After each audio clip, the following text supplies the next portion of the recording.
ay nagagawa naman natin nang wala pong mga tauhan, wala naman po tayong tauhan. Tayo lang po gumagawa ng lahat ng yan, kaya mabagal po ang usad natin. Hindi naman po natin kailangan magmadali, lalo na wala naman po akong amo kong sarili ko. So ba't ko mamadali yung sarili ko, ba't pupwersahin ko katawan ko kung hindi ko na kaya? Hindi natin mga babae. Yan. Mamaya pa, mamaya. Takbuhan na. Mamaya pa papasok. Ating mga kambing na babae. Dumami ng dumami. In case of emergency or gipit na gipit ka, kailangan mo magbenta. Madali pong maibenta ang mga kambing. Lalo na yung mga lalaki. Kung pang slaughter lang, pang katay. Madali po silang maibibenta. Dadali lang po natin yan sa katayan ng kambing. Kung wala pong bibili dito, dali natin sa katayan ng kambing, ay mabibili po per kilo yan sa live weight. Ang alam kong per kilo ngayon mga kabokals is nasa 2.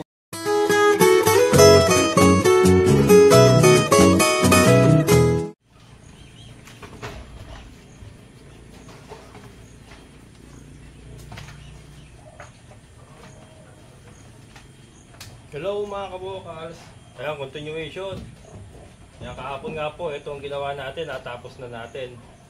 Mamaya ko na papakita. So ito na yung mga kabokals, yung pakay na nagagawin natin, yung grass feeder. I-hanger natin dito.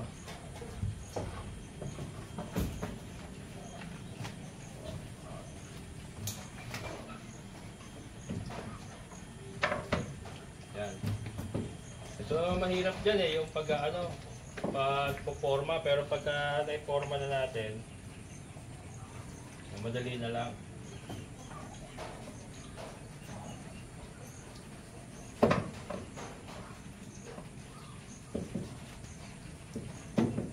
Yeah. Hirap kasi na to eh. Ano na yan? Babagsak na tayo dyan.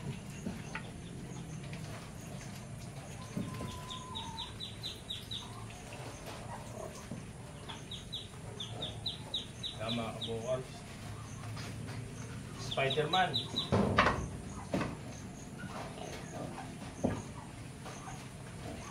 Hirap pa nakalbo si Spider-Man.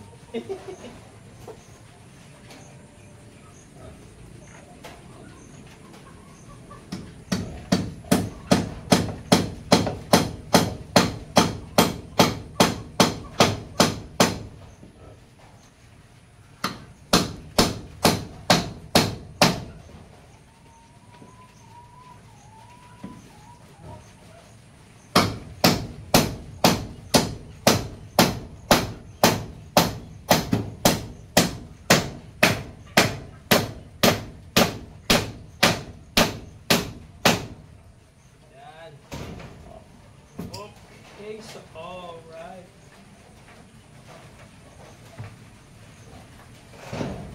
Pa ako nagdala ng pako.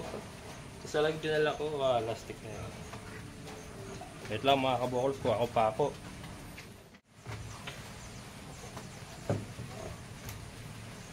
Wala ako hagdan eh. Teka. Kaya pala sa baba. Wait lang.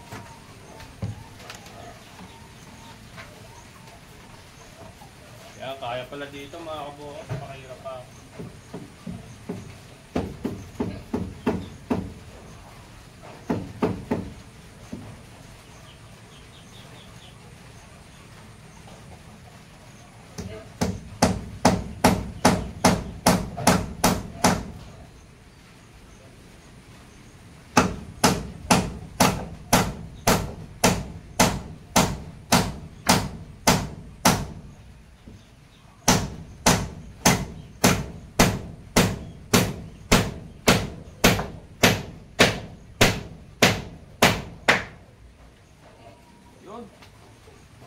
Pantay ba? Pinasidalok. Hindi pantay. Okay lang yan, hindi naman kailangan pantay na pantay mga kabokal. Importante may mapaglalagyan tayo ng damo.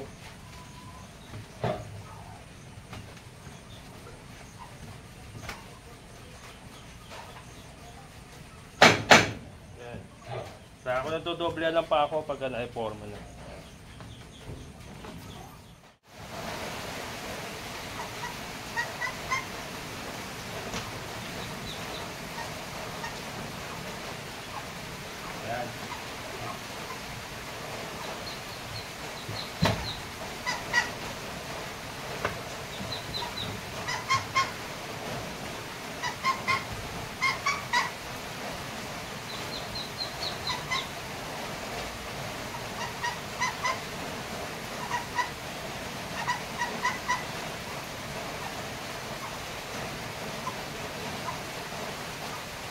Hindi pantay. Hindi pantay eh, ha? Okay. Kakailan lang naman yan eh.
Medyo pantay din pala. Ayan. Tapos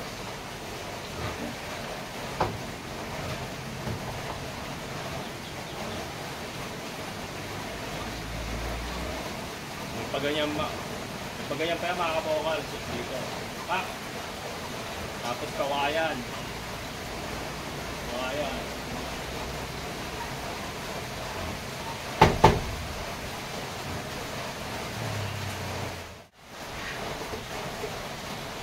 Ayan mga kabokal. Buko lumber ang lalagyan natin.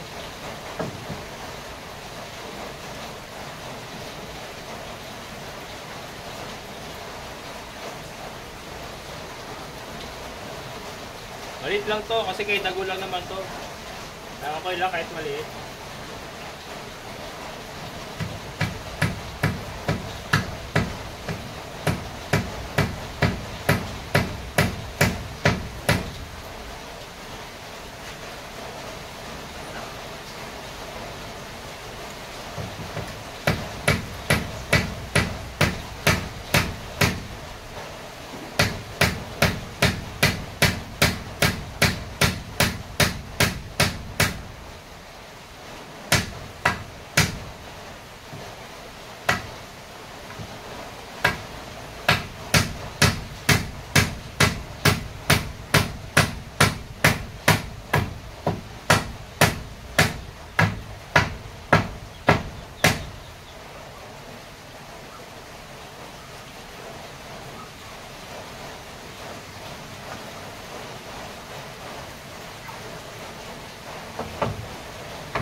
Tapos ilalak natin. Tingnan mo sa kapila. Ito.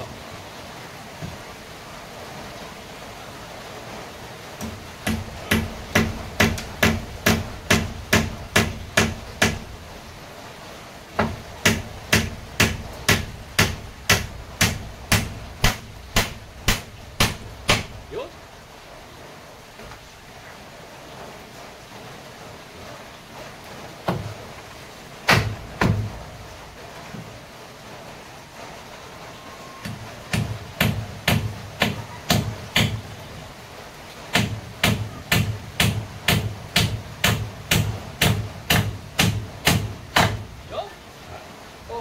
So, all right.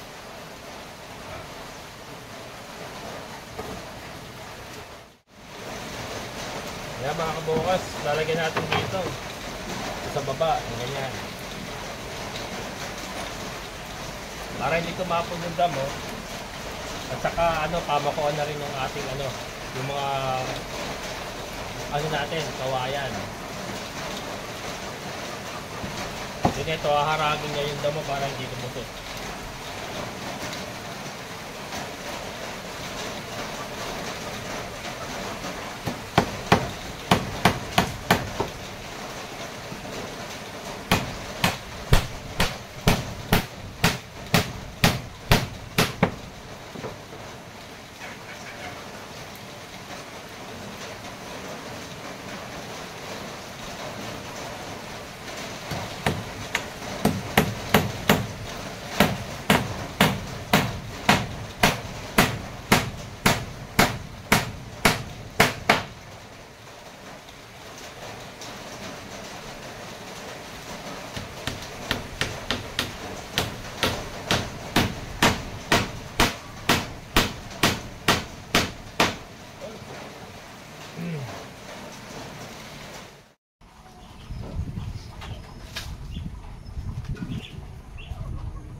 Kaya mga kabukas, so ang pagpapatuloy ng ating paggawa ng feeding rack ni Dagun. Yan, so kahapon nga ay naiporma na natin. Tatapos ko yung repair natin dito sa mga winasak niya. Naiporma natin yung frame. Ngayon, nilalagyan na natin ng kawayan yung pinaka-frame niya para may sarado natin. Then mamaya magsasakati tayo, testingin natin mga kabukas. Yan, maraming salamat sa matibay na mahogany. Meron tayong puan. Pag naputol, sigurado bagsak si Kalbo.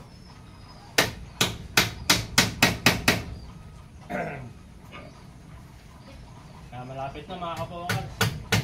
Kunting pimbot na lang.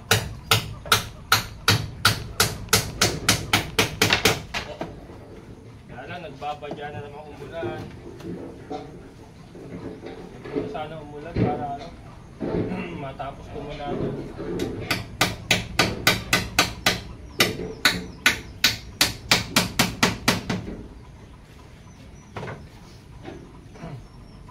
Dikit-dikit mga kabukals para hindi lumabas yung damo.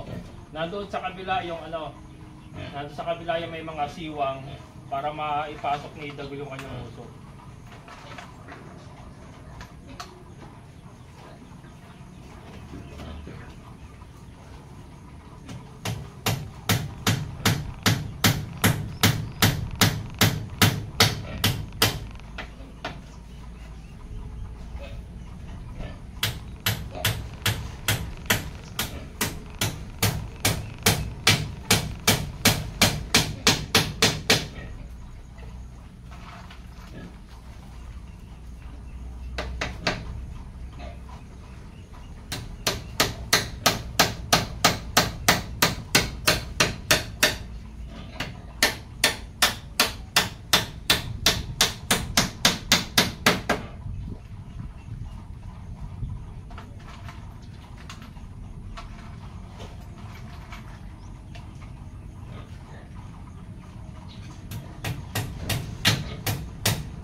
Ayan na mga kabokal, sa wakas natapos din natin ang feeding rack ni Dagul.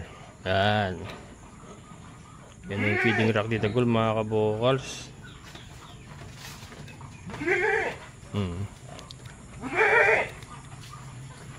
Yan, parang lababo lang. Mukhang lababo. Mukhang lababo lang kung titignan, pero ayan na ang kanyang feeding rack. Okay na. Yan, medyo magulo pa. Ang dami pang ano. Ito nga yung damo, susubukan na natin. Nagsakati ako. Yung mga babae natin nasa labas. Buti na lang hindi umulan. Kanina nagkukulog-kulog pero hindi tumuloy mga kabokals. Yan sila. Ating mga babae. Yan. Mamaya pa, mamaya. Takbuhan na. Mamaya pa papasok. Ating mga kambing na babae. Yan.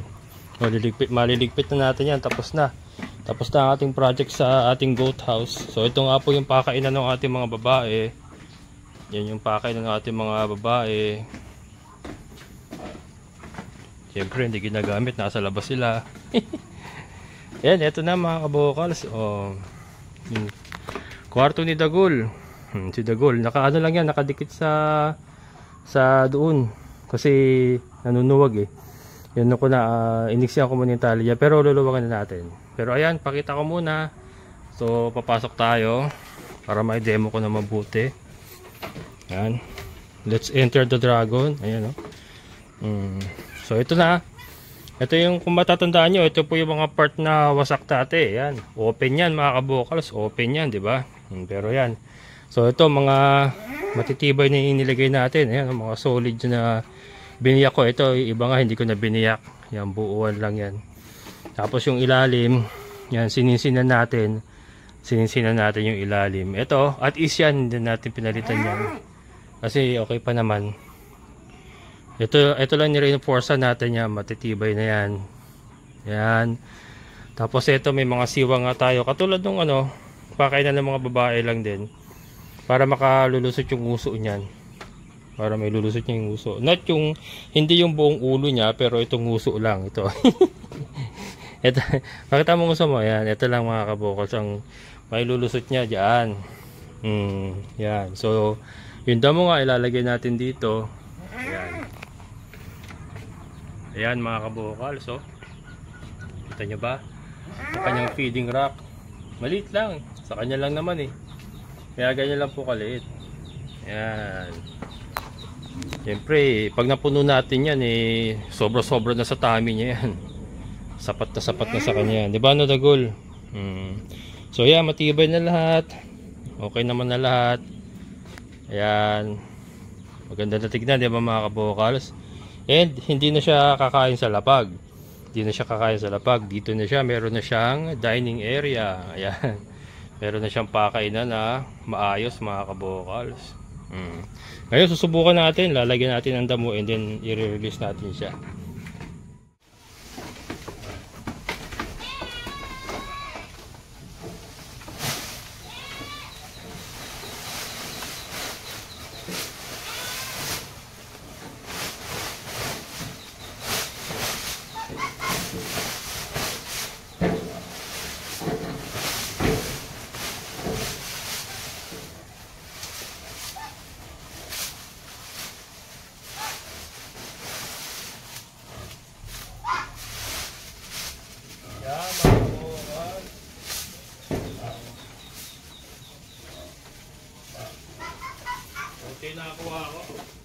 Ayan na siya mga kabokal, si Dagul. Kunti nakakuha akong damo. Bale bukas na siya babawi. Mamadali ako eh. Yan. Hindi pa natin napuno. Hindi pa natin napuno. Pero ideal dapat araw-araw pupunuin natin yan. Yan ang rasyon niya. Kinapos lang kasi na hapon na, minadali ko na rin, tapos ginagawa ko pa ito nung nagsakate ako. Akala ko kasi uulan kanina, kaya nagsakate muna ako bago ko tinapos ito. Ayan ayan mga kabukas diba? Ito, hindi naman lalabas na yan, damo. Mga siwang-siwang niya, okay lang yan.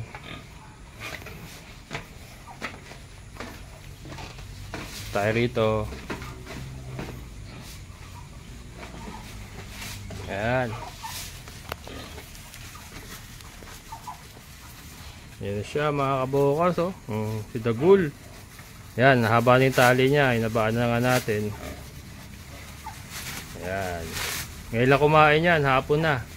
Kasi nga hindi ko siya mapakain kanina, gawa ng gumagawa pa ako. Susuwagin niya kasi nang susuwagin yung dingding na yan. Kaya hindi ko muna siya pinakain, and then inipit ko muna siya rito. Inilapit ko muna para hindi makagalaw. Para hindi siya manggulo. Pero yan, moving forward ay okay naman na yung kanyang pakainan. So hindi na siya sa lapag kumakain ngayon. Ayan na ang kanyang pakainan. So yun, oh, nilulusot lang niya yung uso niya mga kabukals, hilahin niya yung damo. O diba? So hindi niya na kailangan ipasok yung ulo niya. Yung uso lang. Kasi ang problema sa pinapasok ang ulo, winawasak niya kasi mga kabukals, yung pagbalik niya, pinipersa niya pagka hindi, lalo na pag sumabit yung sungay niya. Eh napakalakas yan eh. Pag sumabit yung sungay niya, pupersahin niya makalabas hanggang sa mawasak niya yung harang. Kaya maganda yung ganyan, ano lang, nguso lang yung naipapasok niya. And then makitid lang siya, makitid para maaabot niya yung mga damo. Yan naman eh, ano yan eh, habang nauubos niya sa baba na yan, pababa ng pababa yung mga damo. Parang automatic feeder, pababa ng pababa yan. Ganyan din ang konsepto dito sa ating ginawa. Ito, ganun din. Ayan o. So, di ba nakaganyan nga. O, nakaganyan. So, ito, habang bumababa yung kinakain nila, habang naubos yung sa baba, bumababa yung mga damo kinakain nila. So, ganun din po. And then, itong pagitan nga, ay nguso lang din ang nakakapasok dyan. Nguso lang din. Gamit na gamit naman yung mga kabukals. Lalo na ngayon pa na yung ulan. So, yan. Ngayon lang, nakalabas sila ngayon kasi medyo umaraw. Kaya inilabas natin sila. Nalibre tayo sa pagsasakate. Pero si Dagul kasi, gawa nung nanunuwag nga, hindi natin mailabas. Kaya permis po siyang nandiyan. So, yan. Matagal-tagal din bago natapos. Kasi nga, hindi lang naman po itong ginagawa natin. Maaaring hindi nyo po nakikita doon sa mga bago sa channel ko. Pero hindi lang po itong ginagawa natin. Marami po tayong ginagawa. Kaya napakatagal po bago natin na-kompleto or na-accomplish yung project natin para kay Dagul. Pero importante doon ay nagagawa naman natin nang wala pong mga tauhan, wala naman po tayong tauhan. Tayo lang po gumagawa ng lahat ng yan. Kaya mabagal po ang usad natin. Hindi naman po natin kailangan magmadali. Lalo-lalo na wala naman po akong amo. Amo kong sarili ko. So ba't ko mamadali yung sarili ko? Ba't ko pwersahin yung katawan ko kung hindi ko na kaya? Hindi ko na kayang gumalaw eh. Pagod na ako eh. So, di ba? Ba't mo mamadali yung katawan mo kung wala ka namang amo? So, ayan. So, pasensya na po dun sa mga natatagalan ng ating progress para sa ating mga kambing. Lalo-lalo na ito. Matagal ko na sinabi na i-repair ko at gagawa natin ng feeding rack. Pero ngayon lang po natin nakakompleto. Pero at least ay nakompleto ko ng mag-isa.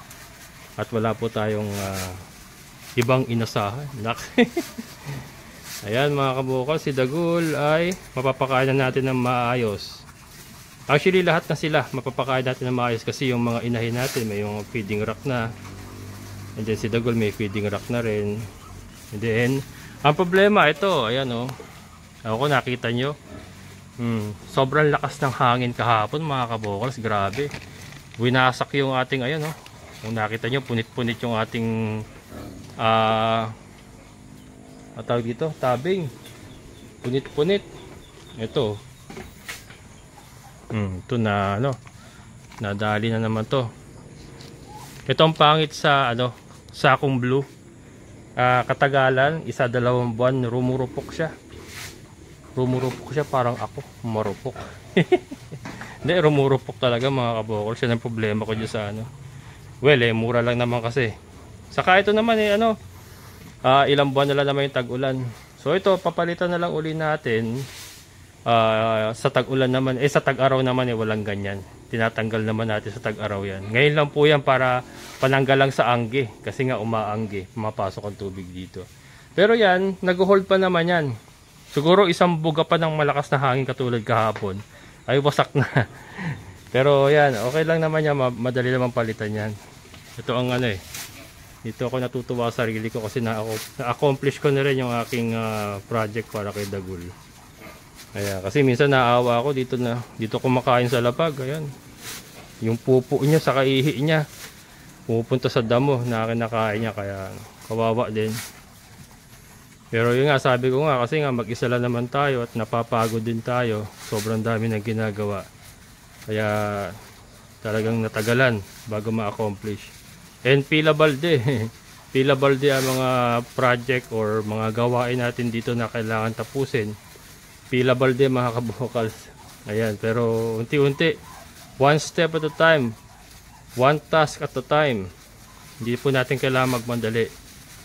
Ayan.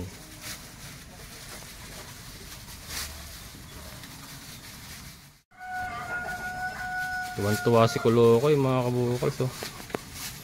Native Napier. Ayoko ng native Napier mga kabukals. Marami siyang tawag ito, yung balahibo na parang tinik na matalas.